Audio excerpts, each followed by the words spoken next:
Assalamualaikum warahmatullahi wabarakatuh. Perkenalkan, nama saya Muhammad Endi Dwi Razak dengan nomor WP 2412017. Saya akan mempresentasikan memahami dunia katalis, mempercepat reaksi mengubah industri. Yang pertama, apa itu katalis? Katalis adalah zat mengubah laju reaksi kimia tanpa ikut bereaksi secara permanen. Ia bertindak sebagai fasilator yang membuka jalur reaksi alternatif dengan energi aktivasi yang lebih rendah. Yang kedua, saya akan menjelaskan jenis-jenis katalis. Yang pertama ada katalis homogen. Katalis dan reaktan berada dalam fase yang sama, memungkinkan kontak yang sangat efisien dan cepat. Yang kedua ada katalis heterogen. Katalis dan reaktan berada dalam fase yang berbeda.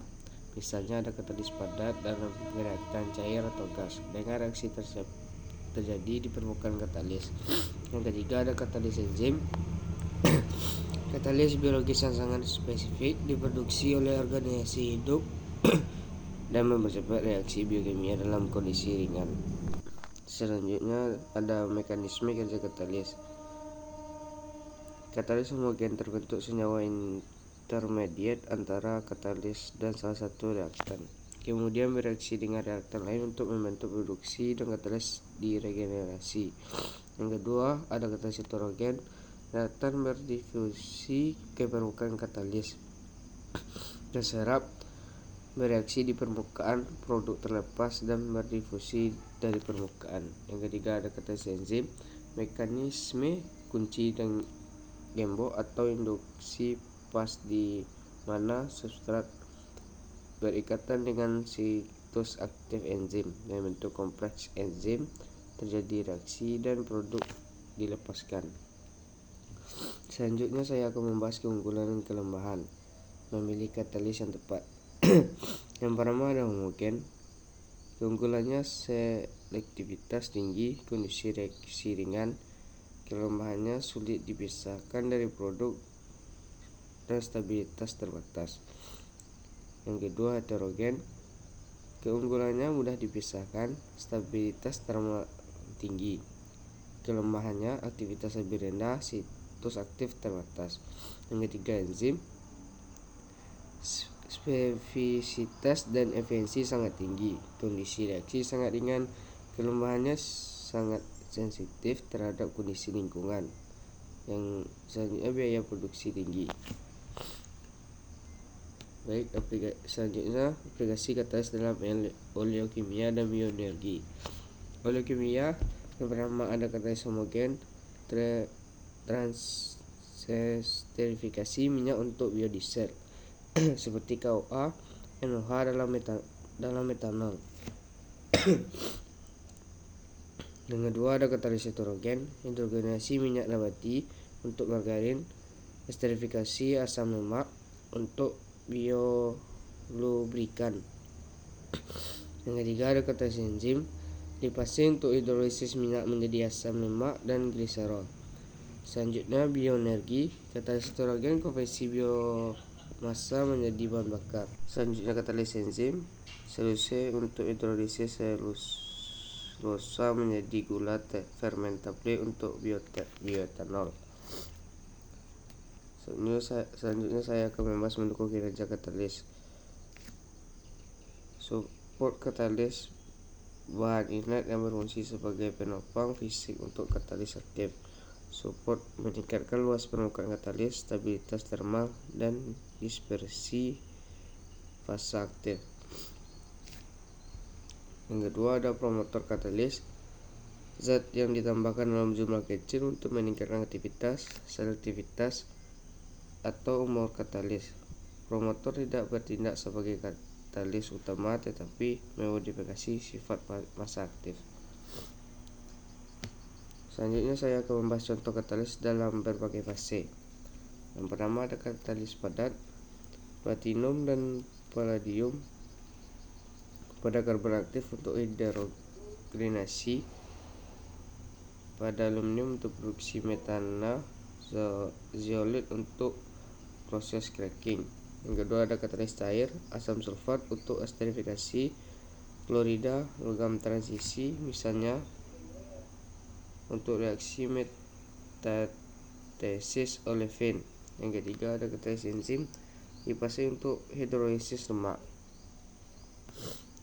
Selanjutnya ada ketika katalis mati, deaktivasi katalis. Katalis mati, istilah katalis mati berasal katalis kehilangan sebagian atau seluruh aktivitasnya. Ini disebabkan oleh berbagai faktor. Yang pertama ada keracunan atau dosis senyawa tertentu, misalnya belerang, logam berat pada situs aktif katalis mengalami akses reaktan. Yang kedua ada foiling atau pembentukan kokas, penumpukan karbon atau material polimer pada permukaan katalis yang menyumbat pori-pori dan menutupi situs aktif. Yang ketiga, sintering aglomerasi partikel katalis aktif pada suhu tinggi. Yang keempat, penyimpangan struktural, perubahan fasa kristal atau kerusakan fisik pada struktur katalis yang mengurangi efisiensinya. Selanjutnya, menghidupkan kembali katalis, proses regenerasi. Regenerasi adalah proses untuk mengembalikan aktivitas katalis yang telah terdeaktivasi. Tujuan utamanya adalah membersihkan permukaan katalis dari zat-zat yang mengganggu dan memulihkan struktur aktifnya. Metode regenerasi bervariasi tergantung pada jenis deaktivasi. Yang pertama, pembakaran kokas, pemanasan katalis dalam aliran udara atau oksigen untuk membakar deposit karbon. Yang ketiga, pencucian kimia menggunakan pelarut atau larutan asam basa untuk menghilangkan racun. Yang ketiga, ada reduksi, memanaskan katalis dalam atmosfer hidrogen untuk mereduksi oksidasi yang terbentuk. Yang keempat, perlakuan termal, mengontrol suhu untuk mengoptimalkan struktur pori dan dispersi blokan aktif. Selanjutnya ada misteri katalis, peran krusial dalam industri modern. Mengapa katalis mati? Memahami deaktivasi katalis. Katalis layaknya pahlawan super dalam reaksi kimia, bisa kehilangan kekuatannya sering waktu. Fenomena ini dikenal sebagai deaktivasi katalis. Ada beberapa penyebab utama membuat katalis mati atau tidak lagi efektif. Yang pertama, keracunan. Terjadinya ketika zat asing menempel pada situs aktif katalis. Yang kedua ada foiling, penumpukan karbon atau kokas pada permukaan katalis. Yang ketiga ada sintering, aglomerasi partikel katalis pada suhu tinggi.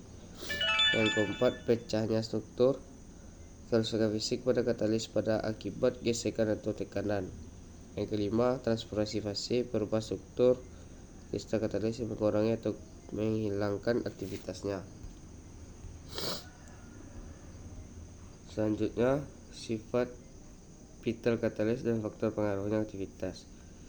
Yang pertama, memahami sifat-sifat intrinsik katalis sangat penting untuk perancangan dan operasi. Beberapa sifat utama meliputi: 1. Aktivitas, kemampuan katalis untuk meningkatkan laju reaksi. Yang kedua, selektivitas, kemampuan katalis untuk mengarahkan reaksi ke produksi yang diinginkan.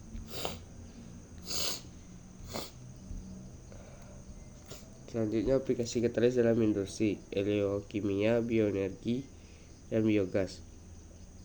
Industri eleokimia. Dalam industri eleokimia, katalis digunakan untuk mengubah minyak dan lemak alami menjadi produk seperti biodiesel, asam lemak, dan alkohol. Proses transferigasi untuk biodiesel sering menggunakan katalis homogen atau heterogen. Yang kedua ada bioenergi. Katalis sangat penting dalam produksi bioenergi, termasuk bioetanol dari biomasa lignoselulosa atau klasifikasi biomasa. Proses hidrogenasi atau deoksigenasi katalis digunakan untuk meningkatkan kualitas biofuel cair. Dosis katalis sangat tergantung pada jenis proses dan biomasa. Yang ketiga ada biogas. Meskipun produksi biogas itu sendiri adalah proses biologis, katalis dapat digunakan dalam tahap permurnian biogas. Misalnya penghilangan H2S atau konversi metana menjadi produk yang lebih berguna. Selanjutnya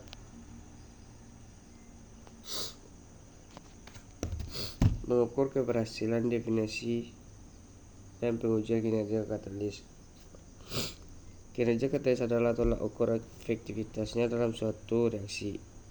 Ini bukan hanya tentang seberapa cepat reaksi terjadi, tetapi juga beberapa efisiensi dan stabil katalis tersebut. Kinerja katalis dievaluasi berdasarkan 3 parameter utama. Yang pertama ada aktivitas, seberapa cepat katalis dapat mengubah reaktan menjadi produk. Yang kedua ada selektivitas, kemampuan katalis untuk menghasilkan produk yang diinginkan dengan minimalkan produk samping. Yang ketiga ada stabilitas, seberapa lama katalis dapat mempertahankan aktivitas dan selektivitasnya dalam kondisi operasi. Yang selanjutnya ada parameter kritis dalam pengujian katalis.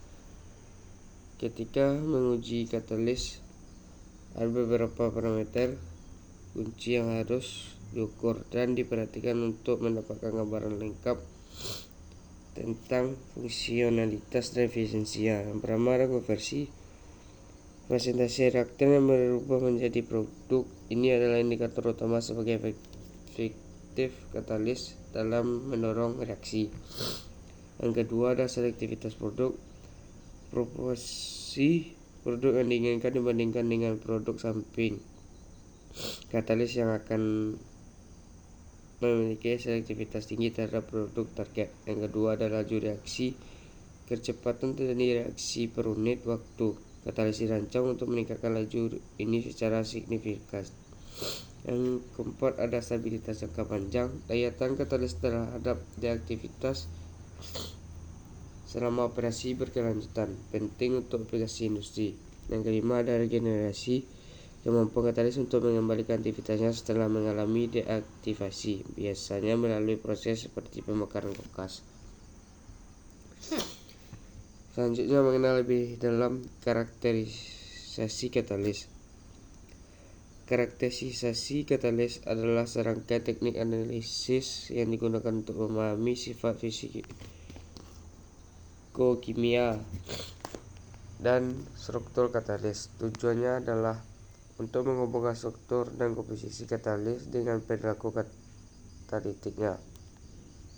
Tujuan utama karakterisasi katalis meliputi: pertama, mengidentifikasi struktur dan komposisi, mengetahui elemen penyusun, fasa kristal, dan morfologi permukaan katalis.